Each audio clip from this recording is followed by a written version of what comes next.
Então tá, irmãos, vamos abrir a palavra do Senhor. Lucas, capítulo 1. Tá. Sim, senhora. Lucas, capítulo 1, que é o texto base aí da nossa lição 7.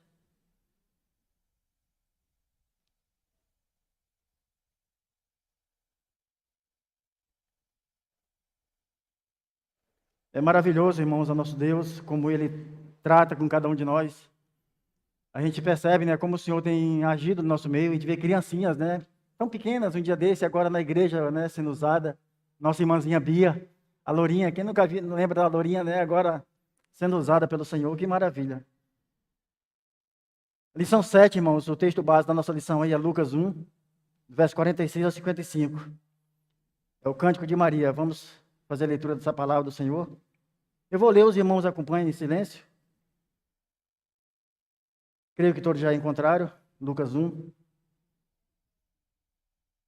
Aqui na revista está pedindo para apenas até o versículo 55, mas vamos ler até o 56. Porque o versículo 56 é que fecha todo o contexto aqui dessa passagem. É que dá o entendimento de como aconteceu esse cântico de Maria. Então não posso deixar de ler esse versículo 56. Então disse Maria: a minha alma engrandece ao Senhor, e o meu espírito se alegrou em Deus, meu Salvador, porque contemplou na humildade da sua serva, pois desde agora todas as gerações me considerarão bem-aventurada, porque o poderoso me fez grandes coisas, santo é o seu nome. A sua misericórdia vai de geração em geração sobre os que o temem. Agiu com o seu braço valorosamente, de pessoas que no coração alimentava pensamentos soberbos. Derribou do seu trono os poderosos e exaltou os humildes. Encheu de bens os famintos e despediu vazios os ricos. Amparou a Israel, o seu servo, a fim de lembrar da sua misericórdia, a favor de Abraão e da sua descendência para sempre, como prometera aos nossos pais. Maria permaneceu cerca de 3 meses com Isabel e voltou para casa. Amém. Vamos curvar nossas cabeças, vamos orar ao nosso Senhor. Senhor, nosso Deus, nosso Pai. Senhor, nós, diante da Tua palavra, estamos, Deus. E nós carecemos, Senhor, que venha sobre nós a iluminação do Santo Espírito do Senhor, para entendê-la e para viver consoante a Tua palavra. Deus, ajude-nos nesta manhã. Ó Deus amado, aplique em nossos corações aquilo que iremos estudar, Senhor. Pois a palavra do Senhor nos ensina que é vida eterna. A Tua palavra é vida, fonte de vida. E para que vivamos, precisamos compreendê-la. E precisamos da iluminação do Seu Espírito. Tem misericórdia de nós, nos ajude esta manhã, pelo amor do Teu nome. E que o nome do Senhor seja glorificado. E que, se for da Tua vontade, que a Tua igreja seja edificada.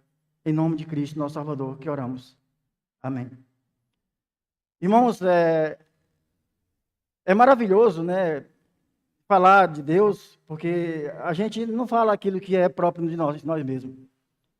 Então a gente fala com convicção, porque, afinal de contas, estamos falando de Deus. Falando dele mesmo, aquilo que ele mesmo falou. E isso nos enche de coragem. Porque quando nós falamos de nós mesmos, né, está desequilibrado tudo aquilo que nós falamos de nós mesmos. Então, quando falamos de Deus, falamos aquilo que é perfeito, aquilo que é íntegro. Então, nós vamos falar aqui nesta manhã de algo tremendo, que é o Cântico de Maria, a serva do Senhor, a mãe do nosso Salvador, e a maneira como esta serva do Senhor exaltou o nosso Deus, como está aí no subtítulo aí da lição, glória a Deus por tão sublime graça. Aí Maria de Nazaré, a minha alma engrandece o Senhor, né? Aí o subtítulo aí do tema, minha alma engrandece ao Senhor. Irmãos, aqui, eu não sei se vocês têm lido a leitura diária, mas assim, quando me dá a incumbência de trazer a lição da escola bíblica, eu leio todos eles. E aqui na leitura diária, nada mais são do que cânticos. Todas essas leituras diárias aqui são cânticos. cânticos de adoração, cânticos de exaltação, cântico de engrandecimento ao Senhor. Aqui na introdução, o Cântico de Maria é um dos mais belos hinos de louvor, né, encontrado nas Sagradas Escrituras, né? Em grande medida, a própria Escritura é tomada como expressão de louvor a Deus. Várias passagens do Antigo Testamento ecoam ali, especialmente de Salmos e da oração de Ana. Irmãos, inicialmente eu gostaria que nós lêssemos 1 Samuel, capítulo 2, de 1 a 10. Essa leitura ela é imprescindível, irmãos.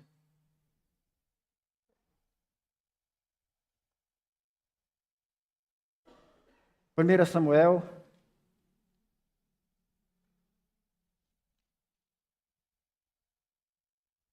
capítulo 2, de 1 a 10.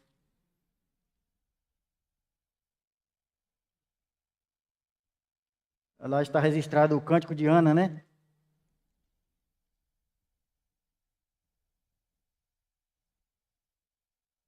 Olha o que diz. Aqui, Maria, ela era uma serva do Senhor, temente a Deus, que se debruçava nas Escrituras, era uma mulher piedosa, que conhecia as Escrituras e no seu cântico parece que ela tinha consciência, né, daquilo que ela estava cantando, daquilo que ela estava adorando, exaltando a Deus.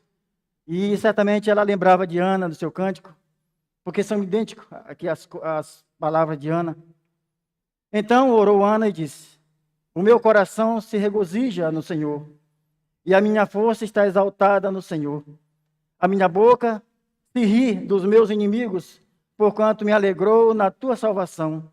Não há santo como o Senhor, porque não há outro além de ti, e rocha não há nenhuma como o nosso Deus.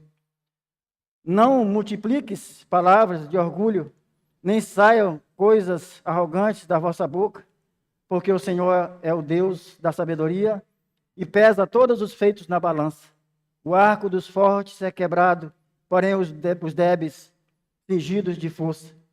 Os que antes eram fortes, hoje,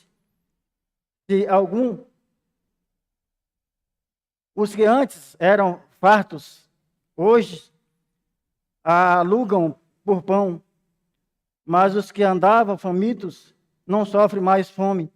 Até a estéril tem 7 filhos, e a que tinha muitos filhos perde o vigor. O Senhor é que tira a vida e a dá, faz descer a sepultura e faz subir. O Senhor empobrece e enriquece, abaixa e também exalta.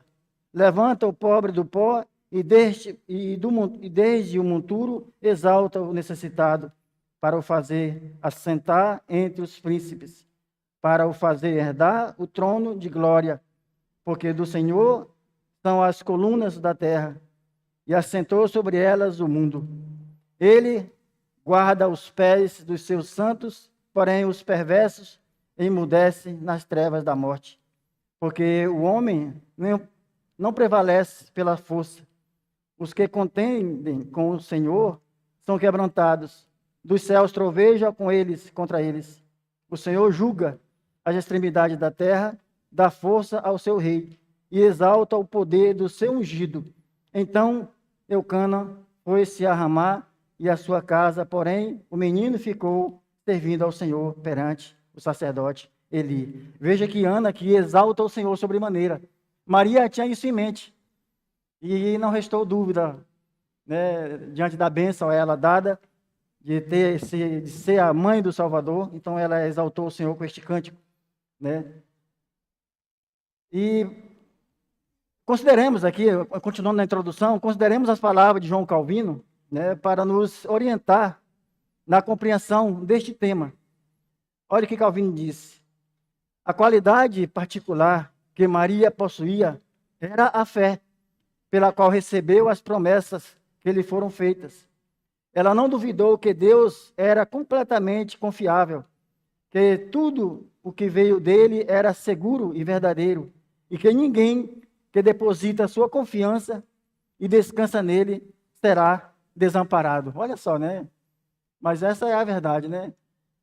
Maria, né, quando recebeu a notícia que ela daria a luz o Messias, né, ela depositou a confiança naquilo que ela ouviu.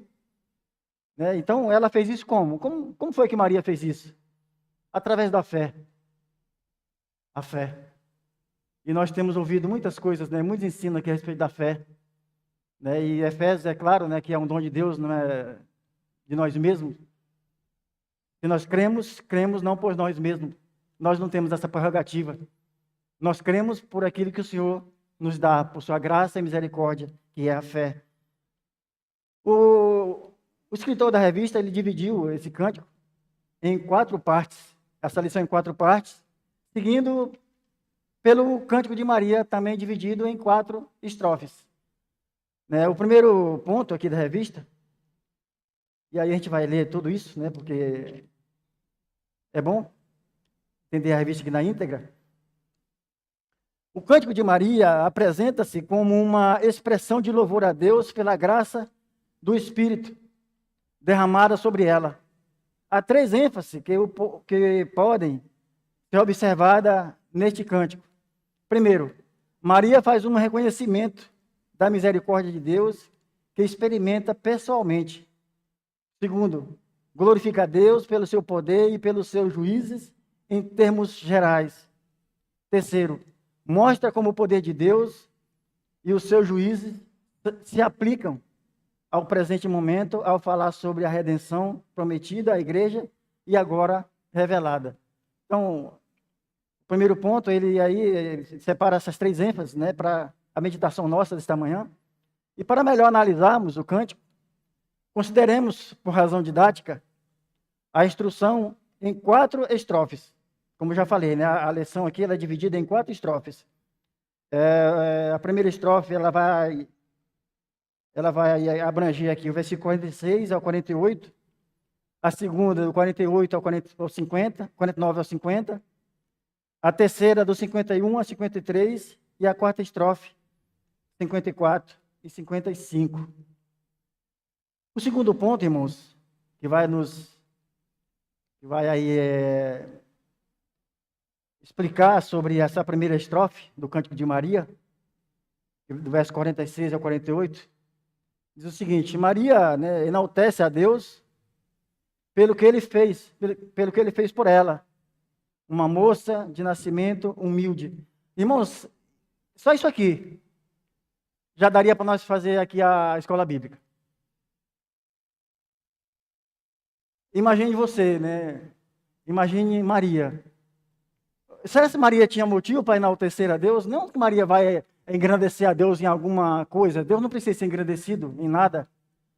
Aqui é uma figura de linguagem, né, no sentido de que não resta nada em nós, não há outra coisa em nós, senão engrandecer a Deus em nós mesmos, porque Deus já é grande. Ele é perfeito, ele não necessita de glória externa, de engrandecimento externo do ser humano, das suas criaturas. Então esse engrandecimento a Deus não é Deus em si, mas é Ele em nós, no nosso ser, no nosso espírito, na nossa alma. Então, Maria, será que ela tinha motivo para isso? De agradecer a Deus na sua vida? Pensem vocês aí. Abrindo aqui um parênteses, irmão, mas está dentro do contexto da lição. Pela prestação de conta, talvez a gente vai ter passado do horário, porque foi muito comprida, né? Mas, irmãos, é necessário. Imaginem vocês, como é que Deus age no nosso meio. Deus, ele quebra todos os padrões lógicos dos seres humanos. Maria vivia em uma situação, em um contexto, onde ela seria a última pessoa a ser chamada para receber a graça de dar à luz o Filho de Deus. Por quê? Os judeus daquela época, a corte daquela época, a alta sociedade daquela época, elas esperavam o Messias que viesse um guerreiro, montado em cavalo branco, talvez, com seus exércitos acompanhando, para livrar Israel dos opressores, da opressão. Mas não foi assim. Não foi assim. Naquele tempo, as pessoas casavam, era o padrão, lógico, né, até hoje, casar. Então, casavam, e alguns casavam com várias mulheres, na intenção de que algum viesse dar à luz ao Filho de Deus, por causa da promessa que viria lá de Gênesis 3,15. e pela semente da mulher viria aquele que esmagaria a cabeça da serpente. Então, a geração em geração, as pessoas vinham na expectativa de que a sua esposa viesse dar luz ao Filho de Deus. Principalmente a sociedade alta, né? Orgulhosa, né? Porque nós, aqueles que têm uma posição elevada, eles desconsideram os pequenininhos, os humildes. Eles imaginam que os humildes, os pequenos, não têm capacidade de nada, eles não precisam de nada, eles não merecem nada, eles são a escória da sociedade. Então, para que olhar para eles? Não, é nós. E o Senhor vem e, ó, corta pela raiz toda a pretensão. E quem foi agraciada? Aí Maria tem motivo para agraciar a Deus, para louvar a Deus. E a gente vai ver isso aqui na revista. Que maravilha, irmãos, né? Maria de Nazaré inicia esse cântico de modo alegre e exultante, com uma expressão de reconhecimento da grandeza de Deus. Ela exalta o Senhor, reconhecendo que Ele governa todas as coisas, tudo quanto Ele tem feito em sua vida, tudo quanto Ele tem feito em sua vida é por Ele, para Ele e por meio dEle. Ele é soberano, Ele faz todas as coisas, independentemente do que eu faço, do que eu devo fazer. Pois, sabedora da sua condição humilde, for abençoada de um modo ímpar. O uso dos termos aqui, irmão, no primeiro versículo. Então disse Maria: a minha alma engrandece ao Senhor, e o meu espírito se alegrou em Deus, o meu Salvador. Irmãos, aqui é um paralelismo isso aqui. Muitos entendem que nós somos formados de corpo, alma e espírito. Não, não existe isso. Nós não somos tricotômicos. É apenas corpo e alma. Esse alma e espírito aqui é um paralelo para apresentar, para expressar, para explicar a profundeza do nosso sentimento. Nós falamos, eu adoro Deus com alma e espírito. Está dizendo, eu adoro a Deus na profundeza do meu ser. Na profundeza do meu ser. É isso que Maria está dizendo aqui. Eu engrandeço o Senhor na profundeza do meu ser. Né? Espírito e alma são equivalentes, com paralelismo que expressam a profundeza pessoal, entendimento, vontade, sentimentos, desejo, com o qual Maria glorifica a Deus pela sua grandeza e reconhecendo como o seu Salvador. E aí tem vários textos aqui que embasa, né? Mas nós não temos tempo para ler todos eles. Maria humildemente reconhece sua indignidade, ao mesmo tempo em que reconhece a majestade soberana de Deus. De fato, ela é bem-aventurada, pois pelo Senhor fora agraciada como um instrumento humano para gerar e trazer à luz Jesus Cristo, homem, o nosso Redentor. Que grande graça, irmãos. Na último velório aqui que eu preguei, irmãos, eu falei, né, sobre a loucura dos homens. Irmãos, pela graça de Deus, eu falei, olha, aqui tem muitos, creio que tem muitos católicos aqui. Aqui tem muitos que não conhecem a Deus, creio, talvez a maioria. Mas o engano tem tomado conta dos vossos corações, e vocês se preocupem com isso. Fique atento com isso, porque vocês estão andando num caminho errado. Vocês estão trilhando pelo caminho errado. Nós crentes, nós evangélicos, nós amamos Maria. Nós consideramos Maria de tal forma que nós a vemos, nós lembramos dela com um carinho enorme no nosso coração. Mas jamais devemos adorá-la. E eu creio que aqui muitos de vocês faz isso. Mas preste atenção, o seu fim um dia será igual esse aqui desse caixão. Não queira entrar num caixão apenas olhando para Maria como a sua salvadora. É o seu dever, meu irmão. O sangue daqueles que estavam aqui nesse velório, nos 2 velórios, não está mais sobre minha cabeça. Porque eu falei a verdade diante deles. Maria, bem-aventurada. Maria, no seu cântico, o fim desse cântico não é adorar, não é bem dizer ela mesma, é adorar o Senhor. A gente vai ver aqui, se eu não me engano, no segundo tópico. Está aqui o segundo ponto da revista, o terceiro ponto da revista, irmãos. Eu gostaria que vocês olhassem para a revista e me acompanhassem na leitura. O terceiro ponto, que é do verso 49 ao 50, que diz assim, porque o poderoso me fez grandes coisas, santo é o seu nome. A sua misericórdia vai de geração em geração sobre os que o temem. A segunda estrofe vai tratar desse assunto. Da concentração sobre o modo como a misericórdia de Deus a afetou, ela se eleva à contemplação da benignidade que foi revelada de geração a geração sobre aqueles que o temem. Maria aqui nos apresenta outra razão que a levou ao louvor. O poderoso que lhe concedeu bênçãos tão gloriosa é o mesmo que abençoa a todos que o temem. Concentra-se em expor os atributos de Deus, poder, santidade, misericórdia, apontando que a atenção e o foco pleno do seu louvor estão só em Deus e não nela mesma, nos comunicando o porquê louva a Deus. Toda honra é concedida àquele que fez a promessa de que ela conceberia o Filho de Deus, pelo poder do Espírito. Mesmo ainda sendo virgem, algo humanamente impossível, mas para o poderoso não há impossível. Ao enfatizar a santidade e o poder de Deus, que vem até aquele que o teme, mas são pecadores, miseráveis, indignos, para abençoá-los. Expressa a grandiosa dimensão da misericórdia divina. Maria, pois, está pensando na maravilhosa e infalível bondade que Deus está constantemente fazendo com que seja sentida e experimentada por todos os necessitados que o têm reverenciado e o amado, né? E que o amam.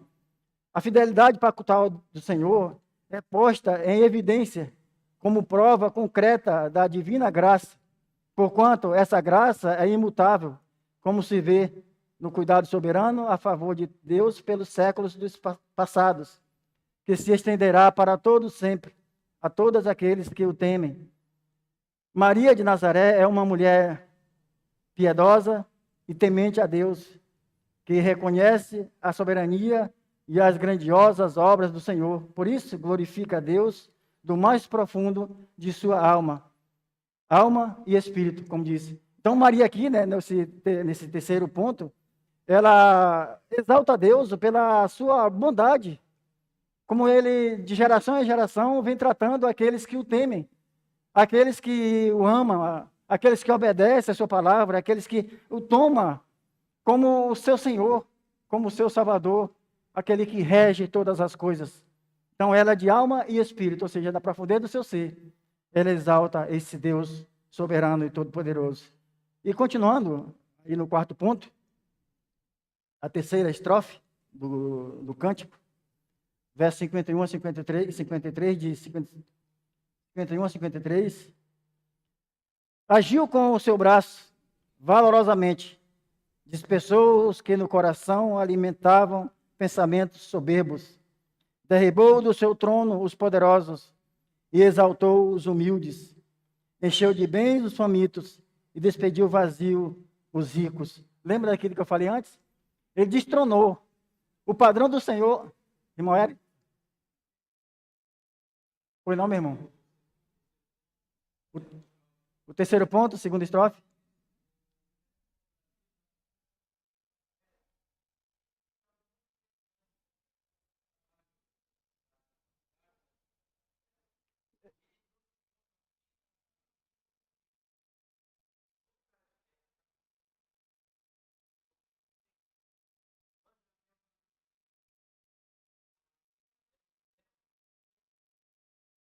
Uhum. Justo, justo.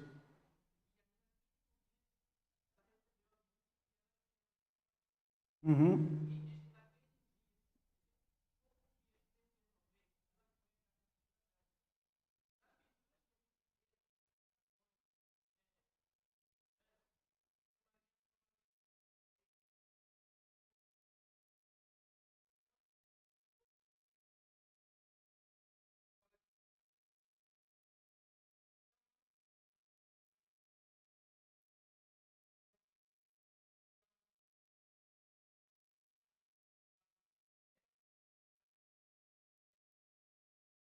Uhum.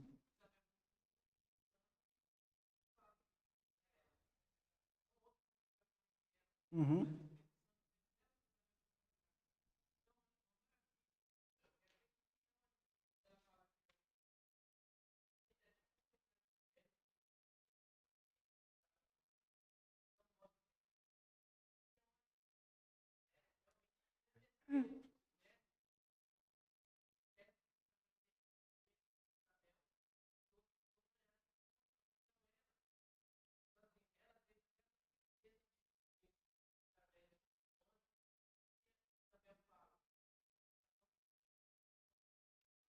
Pois é por isso que eu li o versículo 46, 56, que eu ia chegar nesse ponto.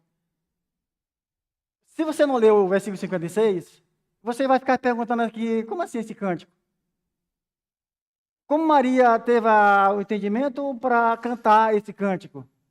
Então, por isso, o versículo 56, olha, Maria permaneceu cerca de 3 meses com Isabel e voltou para casa. Maria, prima de Isabel, né, ficou sabendo da gravidez de Isabel. Então, Maria foi até Isabel. E lá, pelo jeito, pelo entendimento aqui do cântico, Maria ficou lá até o João Batista nascer. E interessante, irmãos, né, que quando Maria chega ali para visitar sua prima, Maria saudou como é o esposo de Isabel? Maria saudou Zacarias, então Isabel lá dentro chegou, bora ler esse cântico, bora ler, é tão pequeno. Irmão, olha só, volta só uma página aí, só uma página. Maria visita Isabel, versículo 39 do capítulo 1. Naqueles dias, dispondo-se, Maria foi apressadamente à região montanhosa, a uma cidade de Judá. Entrou na casa de Zacarias e saudou Isabel. Ouvindo esta saudação de Maria, a criança lhes estremeceu no ventre. Então Isabel ficou possuída do Espírito Santo e exclamou em alta voz: Bendita és tu entre as mulheres, bendito o fruto do teu ventre. E de onde me provém que me venha visitar a mãe do meu Salvador, do meu Senhor? Pois logo que me chegou aos ouvidos a voz da tua saudação, a criança estremeceu de alegria dentro de mim. Bem-aventurada a que creu, porque serão cumpridas as palavras que lhes foram ditas da parte do Senhor. Glórias a Deus, irmãos.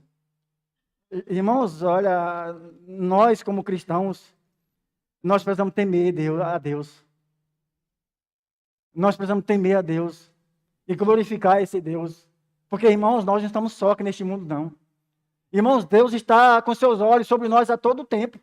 O Senhor sabe que nós existimos, o Senhor está conosco, o Senhor nos vê. O Senhor até mesmo nosso pensamento, Ele sabe de tudo. Olha, Maria mal chegou, lá dentro do ventre. Já pensou uma criança lá dentro do ventre? Estremecer pela presença de uma pessoa que chega? Uma pessoa não. Não é uma pessoa não, era o Todo-Poderoso. Né? Um embriãozinho lá dentro de Maria, como o irmão, o nosso presbítero acabou de dizer. Um bebezinho com 6 meses dentro de um ventre, de repente estremece ao ver outro embriãozinho chegando no ventre de uma outra pessoa. Irmão, isso é escandaloso, isso é estrondoso, como é que pode isso? E por que isso nos faz nos arrepiar? Por que isso não nos faz tremer? Por que isso não nos faz tremer de desespero, de viver uma vida justa e piedosa, temente a Deus? Por que isso não nos faz ser assim? Não é porque Deus não é poderoso para fazer, é porque nós não queremos ser assim. Nós relutamos a ser assim. Nós desesperadamente não queremos ser assim. Nós não queremos dar ouvido àquele que nos fez, que nos criou, que nos trouxe aqui a este mundo. Nós não queremos. Está dentro de nós, irmãos. Está dentro de nós, está aqui dentro de você, essa coisa relutando, dia após dia. Está relutando, está aí, está relutante dentro de você, dentro de mim, né? E aí o nosso desejo, o nosso dever é, Senhor, aplica a sua palavra em meu coração e me ajude. Me ajude a reconhecer os seus feitos preciosos, maravilhosos, porque eles são tremendos. A terceira estrofe aí. Esta misericórdia é vista muito mais claramente quando é posta em contraste com a severidade de Deus para com os que não temem. Quando nós vemos a mão do Senhor, o juízo do Senhor sobre alguns, aí então nós começamos então, a colocar na balança e começamos a medir quão grandiosa é a misericórdia de Deus sobre nossas vidas. Porque nós merecemos a mesma coisa que tais pessoas que recebem o juízo de Deus. Então, quando nós balançamos isso, fazemos uma equiparação entre o juízo de Deus e a misericórdia de Deus, então nós então entendemos quão grandiosa é a misericórdia de Deus. Nessa estrofe, Maria aplica-se a glorificar a Deus pela manifestação de seu poder soberano e da sua misericórdia sobre diferentes grupos de indivíduos. Deus pune os poderosos, mas exalta os humildes. A execução do poder de Deus é descrita como o uso do termo braço, atribuindo forma humana a Deus em sua linguagem, né? A linguagem antropomórfica, né? A linguagem humana. Deus fala conosco como ele estivesse falando entre nós, para que entendêssemos, né? Com o objetivo de estabelecer uma comparação que evidencia mais uma vez a fraqueza e capacidade do braço dos homens diante do Todo-Poderoso. A autoridade de Deus é trazida à tona visivelmente. Quando ele fala sobre o seu braço, ele está trazendo à tona a nossa fraqueza. Porque o braço do Senhor não tem quem desvie quando ele levanta. Então, está fazendo aqui uma alusão à nossa fraqueza, porque nós, com o nosso braço, com as nossas forças, nós não fazemos nada, nós não somos nada, nós não podemos fazer nada. Os poderosos daquelas épocas, eles queriam tudo, eles pretendiam tudo, as suas pretensões eram tremendas, e o Senhor vem com o seu padrão, a maneira de agir, e joga por terra todas as suas pretensões. E mostrando assim o seu poder, a sua glória. Vamos abrir a palavra do Senhor em 1 Coríntios? 1 Coríntios, capítulo 1, 26 a 29. Quem encontrou, faça uma leitura em voz bem alta. 1 Coríntios 1, 26 a 29.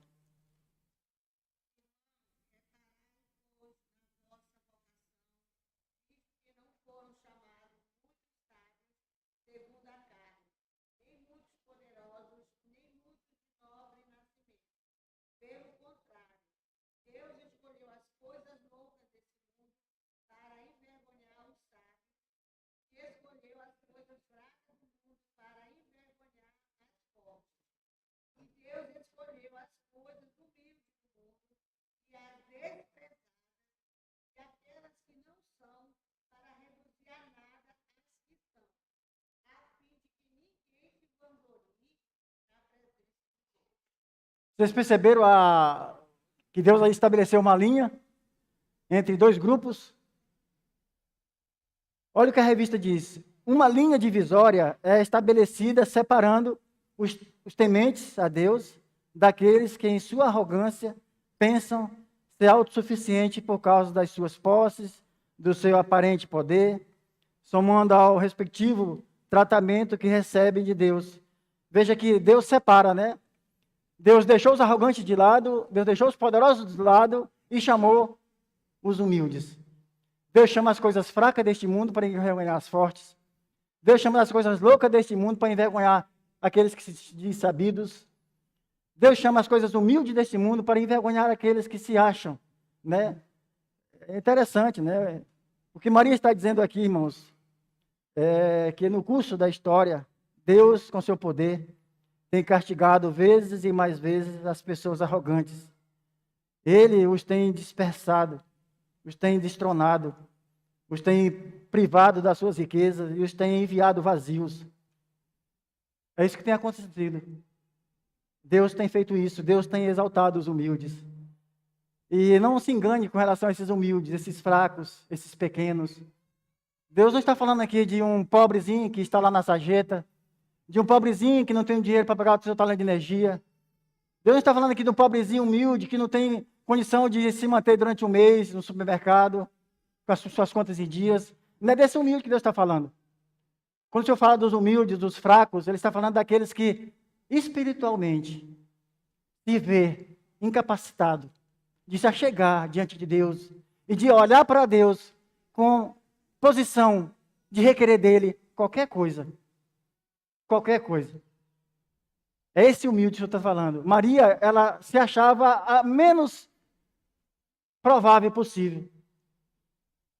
Como assim eu, Maria, uma mulher, uma pequena jovem lá de Nazaré, de um lugar humilde, onde ninguém dava nada por ele, agora eu, tão desconsiderada, agora eu ser chamada para ser a mãe do Salvador. É dessa forma, irmãos, que Deus age. Em contrapartida, os humildes são erguidos e sustentados por Deus. É Ele quem os fortalece. É Ele quem os preserva e liberta. Em Lucas 18, o verso 9 ao 14, onde ali está tratando da parábola do fariseu, do publicano, né? Deus conta como trata os orgulhosos e os humildes.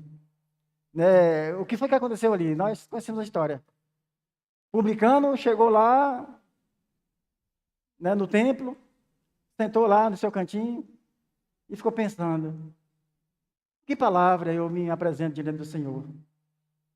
O que eu tenho a dizer perante esse Deus Todo-Poderoso, Santo, Santo, Santo, tão puro de olhos que não pode ver a maldade, e meu coração está cheio de maldade? O que eu digo para esse Deus?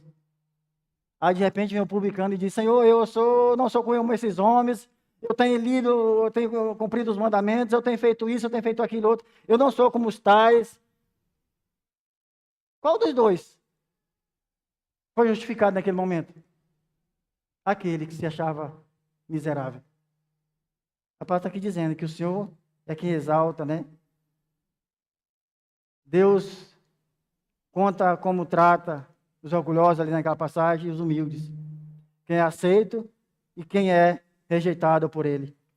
Deus espalhará aqueles que não sentem necessidade dele, mas que se orgulham de suas riquezas e capacidades espirituais ou materiais. Os famintos, Deus enche de bens que sejam necessidades físicas ou espirituais. E aí nós temos vários textos, se você está acompanhando a revista, tem vários textos aí que embasam, né, isso que a revista está falando a respeito de Deus, exaltar os humildes.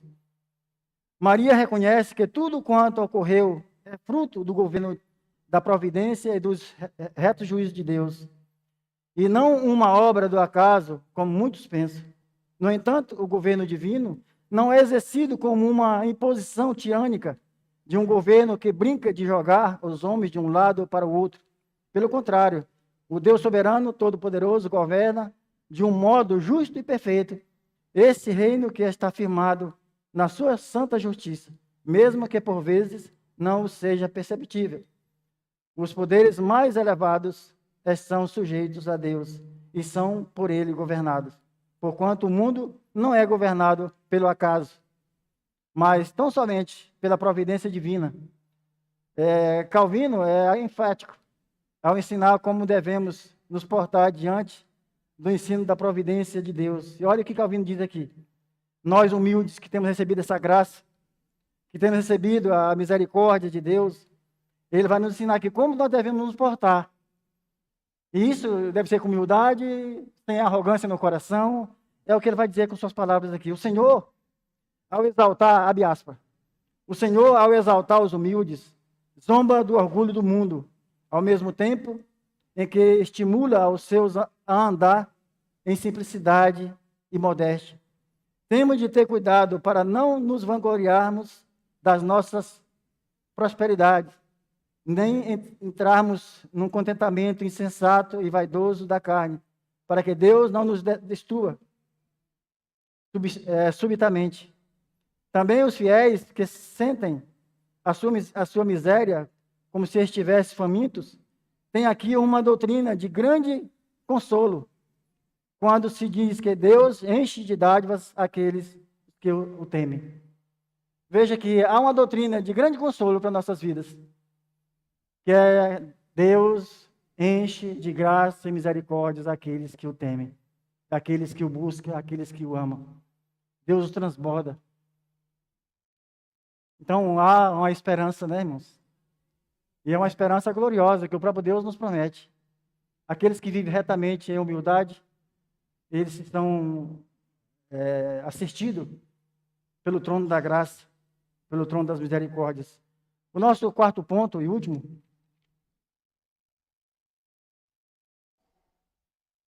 que é a quarta estrofe, que é do texto 54 e 55, de Lucas. Vou sair aqui da...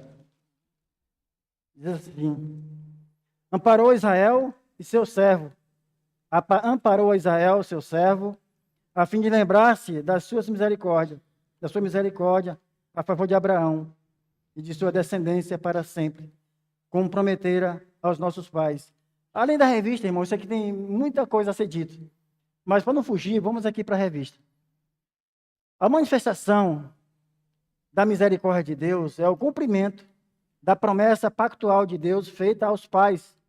Promessas essa de valor supremo, ainda hoje aos crentes e suas descendências.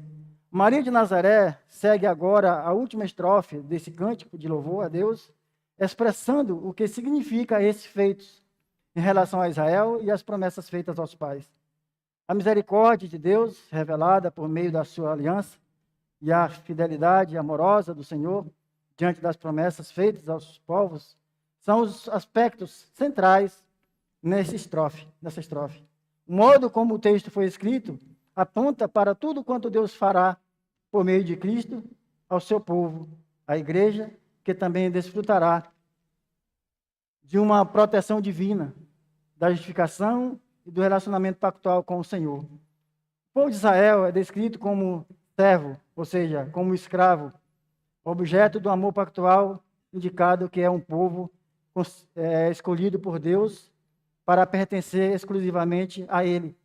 Acima de tudo, todos aqueles que temem a Deus, reconhecem a sua grandeza, são contados como seu povo e uma relação pactual e filial. A garantia que a igreja tem de que o Senhor irá cuidar dela e protegê-la está posta no caráter do próprio Deus, porque Ele é fiel à sua promessa e leal em seu amor para com os seus filhos. E aí temos os textos aí que embasam, né, que nós não temos tempo. Ao irmão em casa, tenha cuidado de ler todos eles, porque vai corroborar, né, sobre isso que está sendo dito na revista. Assim como no passado, Deus socorreu Israel tantas vezes quando estava na angústia, assim também o faz agora em relação à vinda do Messias. A vinda de Cristo ao mundo é a mais sublime de todas as evidências da misericórdia de Deus e a mais concreta expressão da sua fidelidade às promessas feitas ao seu povo eleito. A salvação que o Senhor prometera desde os tempos, né, de Abraão, desde Gênesis 3,15, com a vinda do Redentor ao mundo. Irmãos, a maior expressão, como acabamos de ler, da fidelidade de Deus, a maior expressão da misericórdia de Deus, a maior expressão do amor de Deus, é o enviado, seu Filho, a este mundo. Vocês já perceberam que nas igrejas contemporâneas, o que elas creem? O que elas desejam? Busca desenfreada pelas bênçãos. E olha, não é pensando em bênçãos espiritual, não, viu? É bênçãos, coisa deste mundo. É bênção no sentido, Senhor, eu vim te pedir que o Senhor ilumine o coração do meu filho, para que ele passe no vestibular, para que ele se forme, que meu marido venha me tratar de maneira que eu me agrade, e que eu possa continuar no meu casamento de maneira aceitável, e aí vai, que eu possa se estabelecer na sociedade, e esse é o tipo de bênção que é pedido muitas vezes. Quando não se lembram de que a maior bênção já nos atingiu, que foi o enviado, o Filho de Cristo, de Deus a este mundo. A maior expressão de bênçãos, a maior expressão de misericórdia, amor, fidelidade de Deus, como nós lemos, foi o enviado de Jesus Cristo aqui a este mundo. Você já imaginou isso? né? O próprio Deus, irmãos, olha que tremendo feito esse. O Todo-Poderoso, aquele que está além das nossas mentalidades, se esvaziar de tal maneira, se tornar um embriãozinho e se colocar lá dentro do ventre de um pecador, de uma pecadora, para ali humilhadamente nascer, viver neste mundo, presenciando todas as misérias ao seu redor, irmãos. E aí derramar o seu sangue, mesmo presenciando toda a miséria do coração do homem, mesmo ele olhando e vendo quão miseráveis são todos esses. Olha a vida desse povo, eles não merecem nada, tudo que fazem para as suas próprias derrotas, e ainda assim, ele olhar com um olhar de misericórdia e derramar o seu sangue.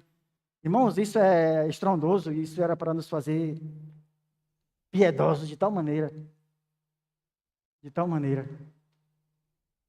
E como é que isso tem se dado, né, nos nossos corações, na nossa mente? Isso é escandaloso.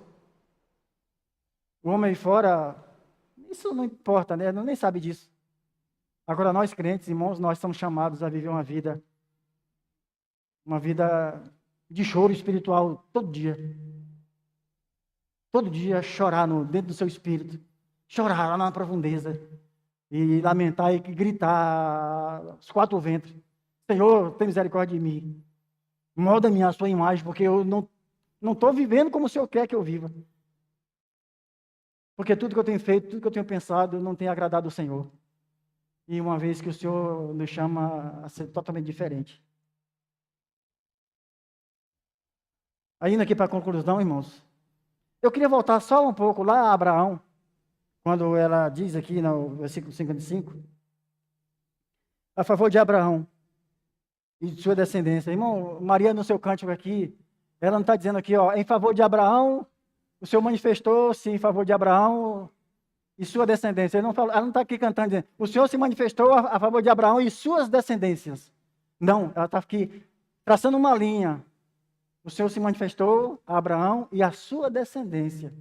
Aqueles que viriam, que criam em Cristo. Aquele que a partir dela, que estaria nascendo a partir dela. Aqueles que viriam a crer nele. Somente nele. Mas olha, irmãos, para voltar lá naquele começo, que eu comecei dizendo sobre a humildade, e já para finalizar, sobre os padrões como Deus age, que é diferente de nós, humanos. Os nossos padrões são falhos. Nós apontamos para aquilo que os nossos olhos olham e vê que imagina que é lícito e é bom, quando na verdade não é. Olha como Deus age e derruba todos os nossos, as nossas pretensões. Vocês sabem quem era Abraão? Meu irmão, Abraão era um arameu de lá de Uz dos Caldeus, um idólatra. Abraão vivia na idolatria. Abraão era um homem que ninguém dava nada por ele, lá no meio da sua linhagem. Segundo Augusto Nicodemos, Abraão era um idólatra. E de repente o Senhor vai lá em Uz dos Caldeus e chama esse homem. Imagine que naquele contexto tinha homens de linhagem, poxa, de patamar mais elevado naqueles tempos. Mas o Senhor não é assim. É o desprezível. É o humilde, é aquele pequenininho. É nesses termos que o Senhor age no nosso meio. O Senhor não olha para os arrogantes. O Senhor não olha para aqueles que nasceram em berço de ouro e olha para os outros de cima para baixo. Meus irmãos, o Senhor não olha para essas pessoas. O Senhor não preza esse tipo de gente.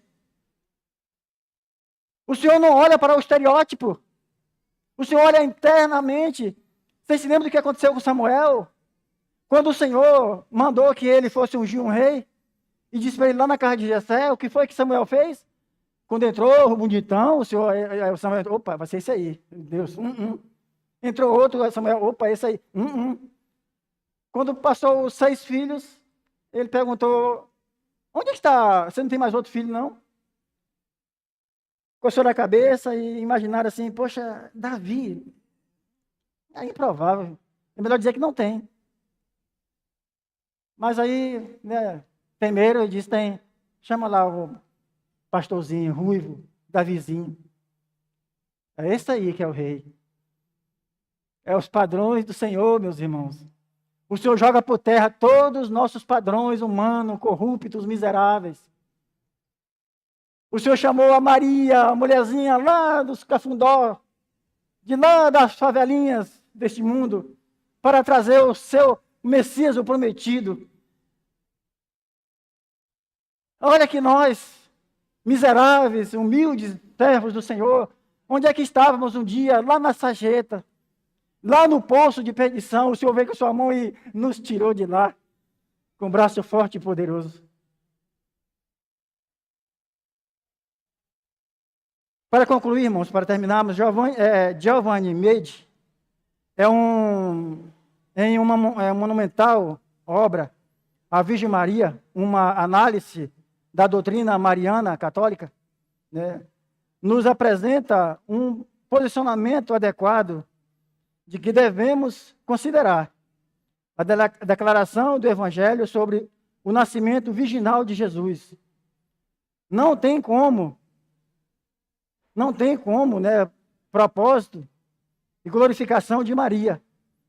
Seu propósito é antes proclamar que Cristo é o Senhor, que seu nascimento é obra do Todo-Poderoso.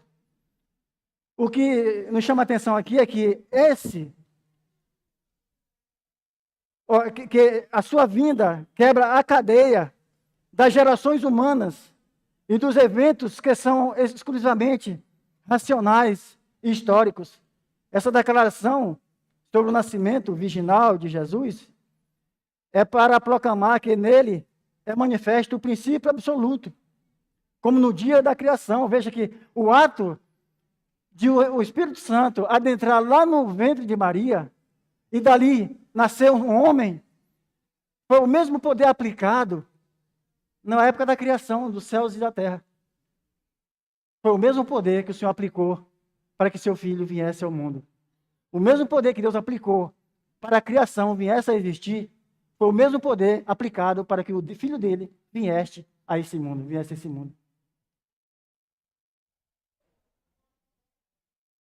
Veja que tudo isso, irmãos, foi uma culpa nossa, né? O nosso pecado fez com que o Senhor aplicasse todo esse poder para que ele viesse até aqui para nos salvar e nos libertar das mazelas. Uma aplicação? Em toda a extensão do Cântico de Maria, encontramos a expressão de um coração em profunda gratidão ao Senhor pelos seus grandiosos feitos. Maria, de modo humilde e sensível, reconhece sua integridade, a sua indignidade diante de Deus. Evidência clara da misericórdia, da miserabilidade humana.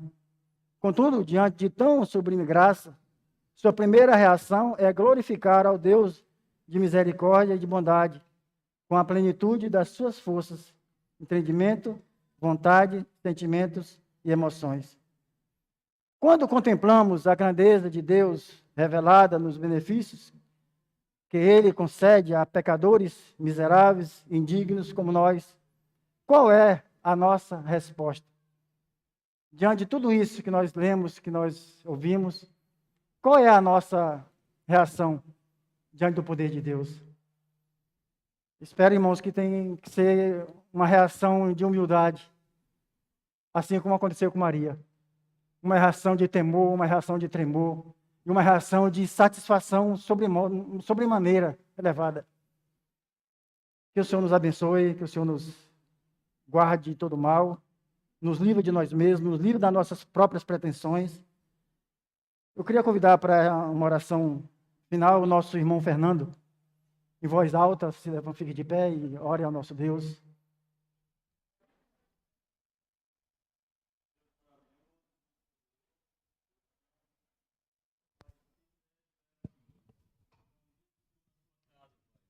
Aprendendo mais do Senhor, ó Deus. Aprendendo da tua santa palavra, ó Pai. Palavra viva, ó Senhor, que levanta caídos, que restaura vidas, ó Senhor. Palavras de salvação. Ó Deus, quem somos nós diante do Senhor, ó Deus? Como diz a tua palavra, ó Pai, necessitados, ó Pai, pedintes de mãos vazias, ó Pai, esperando, ó Deus maravilhoso, a tua graça, ó Pai. Nós precisamos, ó Pai, a todo momento, ó Senhor, olhar para o Senhor e buscar a cada dia, ó Senhor, na tua palavra, entendermos quem somos nós e quem é o Senhor, grandioso e santo. Obrigado, ó Deus, por mais uma oportunidade de estarmos aprendendo mais do Senhor. Que a cada dia, ó Deus, nós possamos aplicar em nossas vidas, em cada detalhe, ó Deus, as tuas orientações, para que nós venhamos viver para ti, ó Senhor.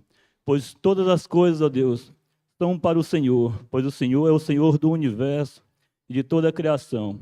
É com muita alegria, ó Senhor, um coração transbordante de alegria, que nós te agradecemos, ó Deus, te clamamos pela tua misericórdia e te exaltamos nesse dia na tua casa, Pai. Agradecidos pelo teu amor, no nome santo de Jesus, que vive e reina para sempre. Amém. Amém. Graças a Deus. Irmãos, além do nosso presbítero Edson, que está aniversariando, tem mais alguém aniversariando no nosso meio? E se tiver, venha até aqui para a gente poder orar e finalizar a escola bíblica dominical de hoje. Alguém que completou o aniversário essa semana, que vai completar agora próximo, aniversário de casamento.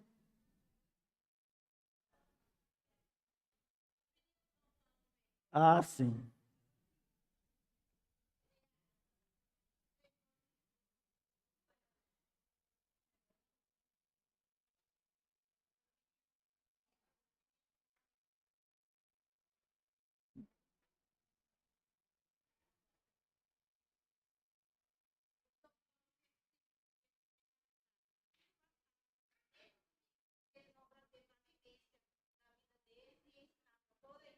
Glória a Deus.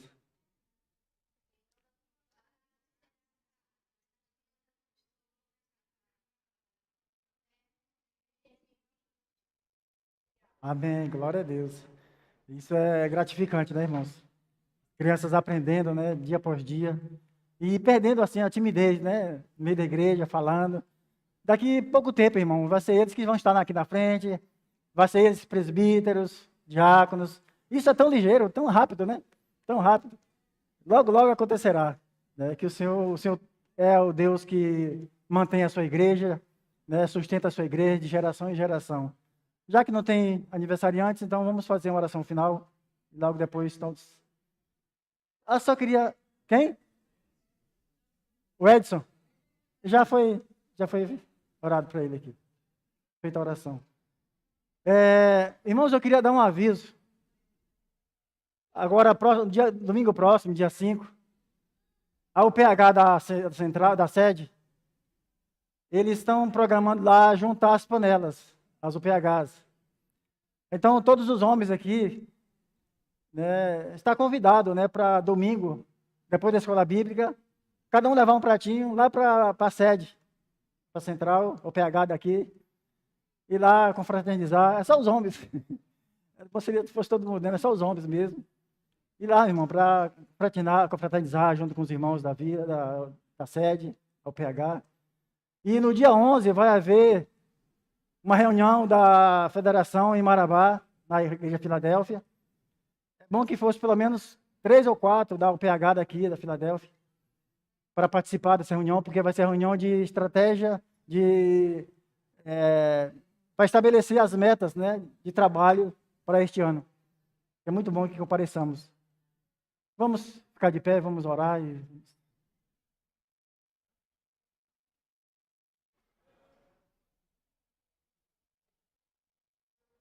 Senhor nosso Deus, nosso Pai, louvado seja o teu santo nome, Senhor, de eternidade em eternidade. Pois só tu és Deus, só tu és o nosso Senhor, o Deus soberano, o Senhor que age em nosso meio, o Senhor que tem regido a história de geração em geração, o Senhor que tem cuidado dos fracos, dos humildes, e tem desbaratado aqueles que são arrogantes, que não têm olhado para o Senhor. Ó Deus, muito obrigado pela palavra do Senhor que lida esta manhã. Obrigado, Deus, porque sabemos que é o Senhor mesmo que aplica em nossos corações. E assim, ó Pai, no aplicar a Tua palavra, nos conceda, Senhor, o querer e o realizar segundo a Tua boa vontade, para que possamos agir, Senhor, e viver segundo a Tua palavra, Nos dê, ó Deus, o temor do Senhor. Aplique em nossos corações o temor do Senhor, o tremor do Senhor. De maneira que possamos andar em novidade de vida, cantando e entoando o verdadeiro louvor ao Senhor. Que das profundezas da nossa alma venhamos, ó Deus, a glorificar-te, ó Deus. Pois só tu é digno de toda adoração e de todo louvor e toda exaltação. Ó Deus, obrigado pelo esse momento que passamos juntos nesta manhã. Que o nome do Senhor, Deus, tenha sido glorificado, Pai. E que o Senhor nos abençoe dia por dia. Nos leve às nossas casas agora, debaixo dos teus cuidados. E logo mais à noite, ó Deus, nos traga para aqui adorar o Senhor mais uma vez, no culto solene ao Senhor. Ajuda-nos a fazer isso com fidelidade, com discernimento e com sabedoria. Este clamor nós fazemos em nome de Jesus, nosso Salvador. Amém.